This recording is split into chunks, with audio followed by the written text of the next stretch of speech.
ತಿಗಡಿ ಗ್ರಾಮದಲ್ಲಿ ಕಾರ್ಗಿಲ್ ವಿಜಯ ದಿವಸ ಆಚರಣೆ. ಬೆಳಗಾವಿ ಜಿಲ್ಲೆ ಬೈಲಹೊಂಗಲ ತಾಲೂಕಿನ ತಿಗಡಿ ಗ್ರಾಮದಲ್ಲಿ ಕಾರ್ಗಿಲ್ ವಿಜಯ ದಿವಸ ಆಚರಣೆ ಮಾಡಿದರು. ಕಾರ್ಗಿಲ್ ಅಂದ ತಕ್ಷಣ ನೆನಪಿಗೆ ಬರುವುದು ಕಡಿದಾದ ಬೆಟ್ಟಗುಡ್ಡಗಳು, ಹಿಮ ಪರ್ವತಗಳು, ಯುದ್ಧಭೂಮಿ.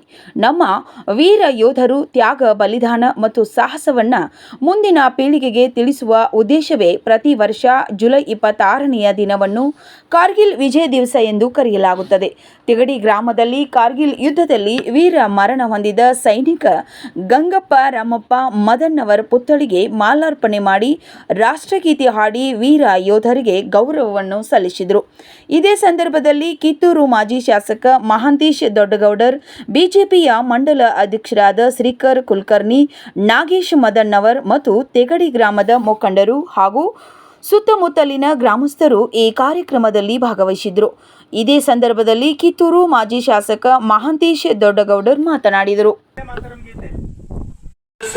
ನಾವೆಲ್ಲ ಮಾತಾಡ್ತೀವಿ, ನಾವು ಅಣಬಹುದು ಏನಪ್ಪ ಕಾರ್ಗಿಲ್ ಯುದ್ಧ ಆಗಿದೆ ಅಂತ ಹೇಳಿ ಇವತ್ತಿನ ಮಕ್ಕಳಿಗೆ ನಾವು ಸಿನಿಮಾ ಮುಖಾಂತರ ತೋರಿಸ್ಬೋದು. ಆದ್ರೆ ಅಲ್ಲಿ ಮಾಡಿದಂತ ಎಷ್ಟೋ ನಾವೊಬ್ಬ ಸೈನಿಕ ನೋಡಿದ್ವಿ.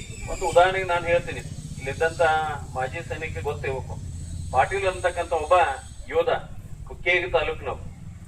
27 ಗುಂಡುಗಳು, ಎಷ್ಟು 27 ಗುಂಡುಗಳು ಅವನ ದೇಹದ ಬಲಗಡೆ ಮೇಲೆ 27 ಗುಂಡುಗಳು ಒಳಗಡೆ ಹೋಗಿ ಹೊಟ್ಟೆಯಲ್ಲಿರ್ತಕ್ಕಂಥ ಕಗಳು ಹೊರಗಡೆ ಬಂದ ನಂತರ ಆ ರೀತಿ ಆ ಕಗಳನ್ನ ಮತ್ತೆ ತನ್ನಲ್ಲಿ ಹಿಡಿದುಕೊಂಡು ಫಸ್ಟ್ ಏಡ್ ಮಾಡಿಕೊಂಡು ಹಾಸ್ಪಿಟಲ್ ಇರ್ತಕ್ಕಂಥ ಸೈನಿಕ ಅವನು ತಂದು ಹಾಸ್ಪಿಟಲ್ ಹಾಕಿದ ನಂತರ ಇವತ್ತು ಸಹಿತ ಅಷ್ಟೇ ಸದಗಡಾಗಿದ್ದಾನ. ಪೂರ್ತಿ ಬಲಗಡೆ ಇರ್ತಕ್ಕಂಥ ಎಲ್ಲಾ ಪಾಠಗಳು, ಅವನಲ್ಲಿ ಇರ್ತಕ್ಕಂಥ ಎಲ್ಲಾ ಪಾಠಗಳು ಹೋಗಿದಾವ.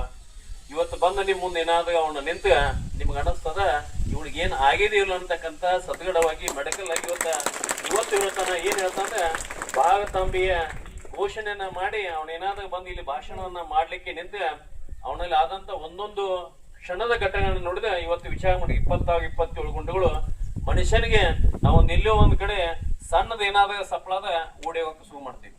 27 ಗುಂಡುಗಳು ಅವನ ಮೇಲೆ ಬಿದ್ದನಂತ ಅವ್ನು ಯಾವ ರೀತಿ ಬದುಕಿರ್ಬೇಕು ಅವನು ಹೇಳಿದ.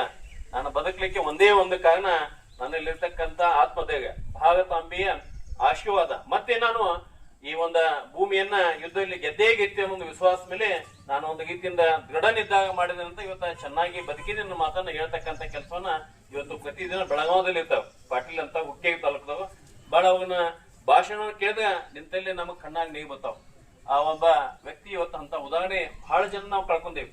ಗಂಗಪ್ಪಣ್ಣ ಕಳ್ಕೊಂಡಿರ್ಬೇಕು, ಗಾಯಪ್ಪ ಅಂತಕ್ಕಂಥ ನಮ್ಮ ನಿಸರ್ಗ ಒಬ್ಬನ ಎಲ್ಲ ಕಡೆ ಇವತ್ತ ಯೋಧರನ್ನ ಕಳ್ಕೊಳ್ತಕ್ಕಂಥ ಕೆಲಸ ಮಾಡಿ ಅಂತ ದಿನವನ್ನ ಯಾಕೆ ನಾವು ಸ್ಮರಣೆ ಮಾಡ್ಬೇಕಂದ್ರೆ ಬರ್ತಕ್ಕಂಥ ಮುದ್ದು ಮಕ್ಕಳಿಗೆ ಒಂದೇ ದೇಶ ಕಾಯುವ ವೀರ ಸೈನಿಕರಿಗೆ, ದೇಶ ಕಾಯುವ ವೀರ ಸೈನಿಕರಿಗೆ, ಕಾರ್ಗಿಲ್ ಯುದ್ಧದಲ್ಲಿ ಹುತಾತ್ಮರಾದ ಗಂಗಪ್ಪ ರಾಮಪ್ಪ ಮದನ್ನವರವರಿಗೆ ಒಂದೇ.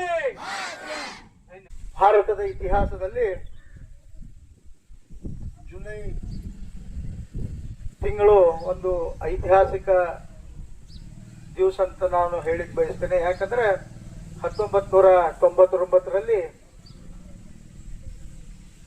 ಏನೋ ಒಂದು ಶಿಮ್ಲಾ ಒಪ್ಪಂದದ ಪ್ರಕಾರ ಪಾಕಿಸ್ತಾನ ಭಾರತ ಹೆಂಗಿರಬೇಕಿತ್ತು ಆ ಶಿಮ್ಲಾ ಒಪ್ಪಂದವನ್ನ ಉಲ್ಲಂಘನೆ ಮಾಡಿ ಪಾಕಿಸ್ತಾನದ ಸೈನಿಕರು ಹಾಗೂ ಹಲವಾರು ಭಯೋತ್ಪಾದಕರೊಂದಿಗೆ ನಮ್ಮ ಕಾರ್ಗಿಲ್ ಹಾಗೂ ದ್ರಾಸ್ ಸೆಕ್ಟರ್ ಅನ್ನ ತುಡುಗು ಹಾದಿಗಳಿಂದ ಬಂದು ವಶಪಡಿಸಿಕೊಂಡಿತ್ತು. ಈ ವಿಷಯ ಹೆಂಗಿತ್ತು ಅಂದ್ರೆ, ಶಿಮ್ಲಾ ಒಪ್ಪಂದ ಯಾವಾಗ ಚಳಿಗಾಲ ಪ್ರಾರಂಭ ಆಗ್ತದ ಅಲ್ಲಿ ಬರ್ಫ್ ಬೀಳಿಕ್ ಸ್ಟಾರ್ಟ್ ಆಗ್ತದೆ, ಸ್ನೋಫಾಲ್ ಸ್ಟಾರ್ಟ್ ಆಗ್ತದೆ, ಅವಾಗ